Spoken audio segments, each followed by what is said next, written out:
million people at play. Right in Manhattan, they're only starting the day. Come along and see that happy isle, where the smile that wins, staying home is out of style. Wake up, life begins at night in Manhattan. Night in a big city. A kaleidoscope turning to the rhythm of swing time till far beyond midnight. And then the rhythm changes. Playtime is over. Homeward bound. The end of an evening's fun for some. For others, the end of an evening's work.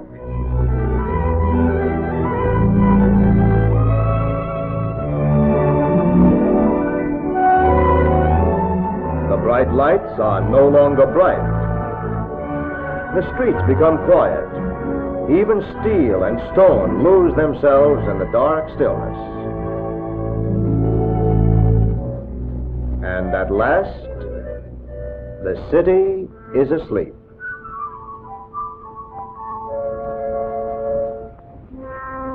Or is it?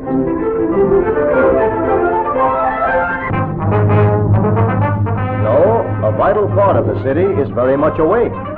Thousands of men, thousands of trucks, the life stream of any community, flowing tonight and every night, so that tomorrow morning the city will be able to carry on as usual. Men and trucks, working while the city sleeps. Working so evenly, so smoothly, that they and the important things they bring are taken for granted. We couldn't easily exist without them, for they provide us with the very necessities of daily living. Down the highways that lead like arteries to the heart of every town, big and small, come the rolling wheels. Tomorrow, fresh fruit and vegetables will be needed. And in the country, ton after ton is loaded on trucks. Then city-bound, perishable cargoes rolling swiftly toward their destination. Tomorrow, fresh milk will be needed. And from country depots, trucks bring in thousands and thousands of gallons. Drivers working on schedule, so that milk, essential to the health of adults and little children, will arrive on schedule at the great city pasteurizing plants in the wee small hours.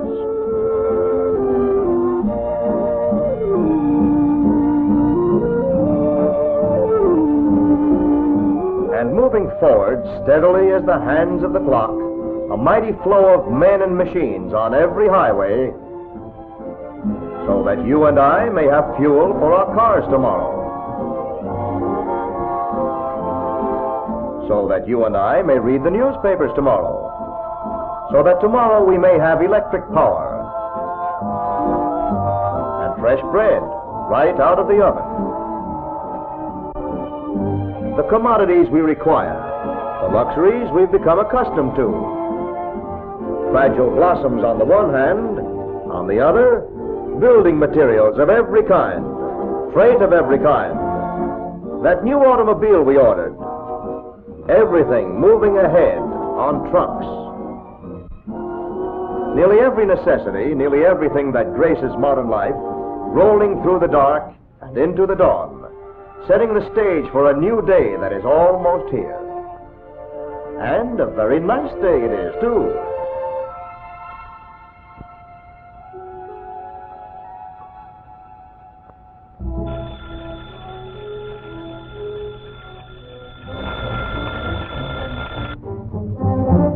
Come on, friend. Let's get up.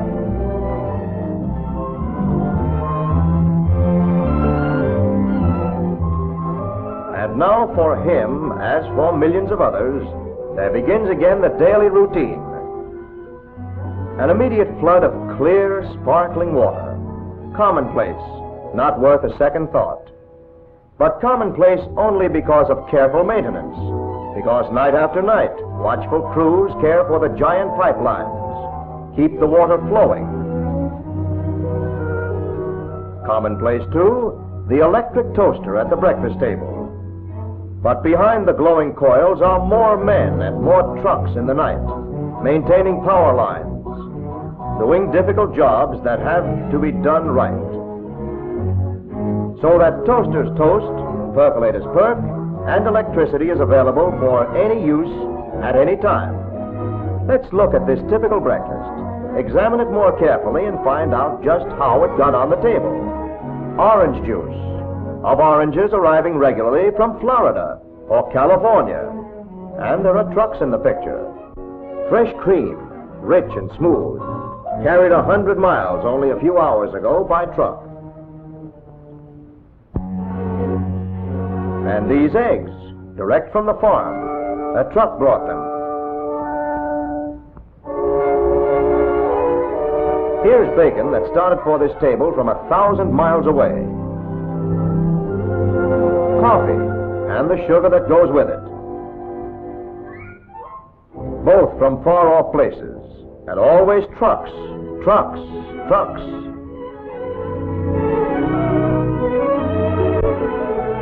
Yes, every morning when people awake in big cities or in the smallest villages, they find markets crowded with good things to eat. Fresh good things brought by truck from every point on the map. Celery from California or Kalamazoo. Green vegetables from the green valleys of the west and the coastal plains of the east. Potatoes from New Jersey, Maine, Idaho.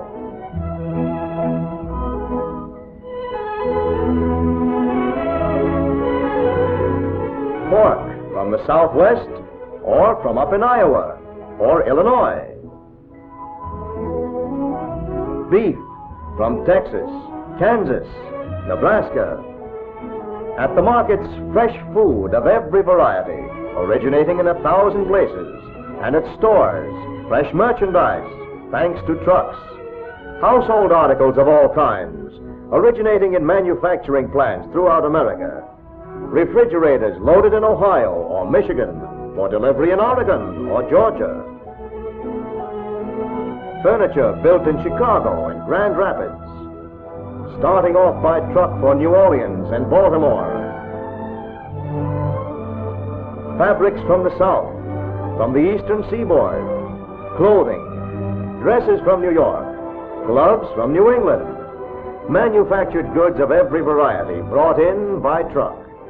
And raw materials, too. Products of the rich American earth, backbone of America's industries. These, too, travel by truck. For where the truck is concerned, no job is too tough or too big. Powerful and sturdy, convenient, economical, fast. No wonder trucks play so large a part in carrying the nation's freight. And the Ford Motor Company, proud of having pioneered low-cost personal transportation for millions, is equally proud of the Ford V8 truck, which brings to more millions at lower cost the best things in life. For 20 years, Ford-built trucks have played feature roles in the vital drama of transportation, a drama of machines and of men, men who are courteous, efficient, courageous, machines that are dependable, rugged. Together, trucks and the men who drive them are helping to maintain in America the highest standard of living the world has ever known.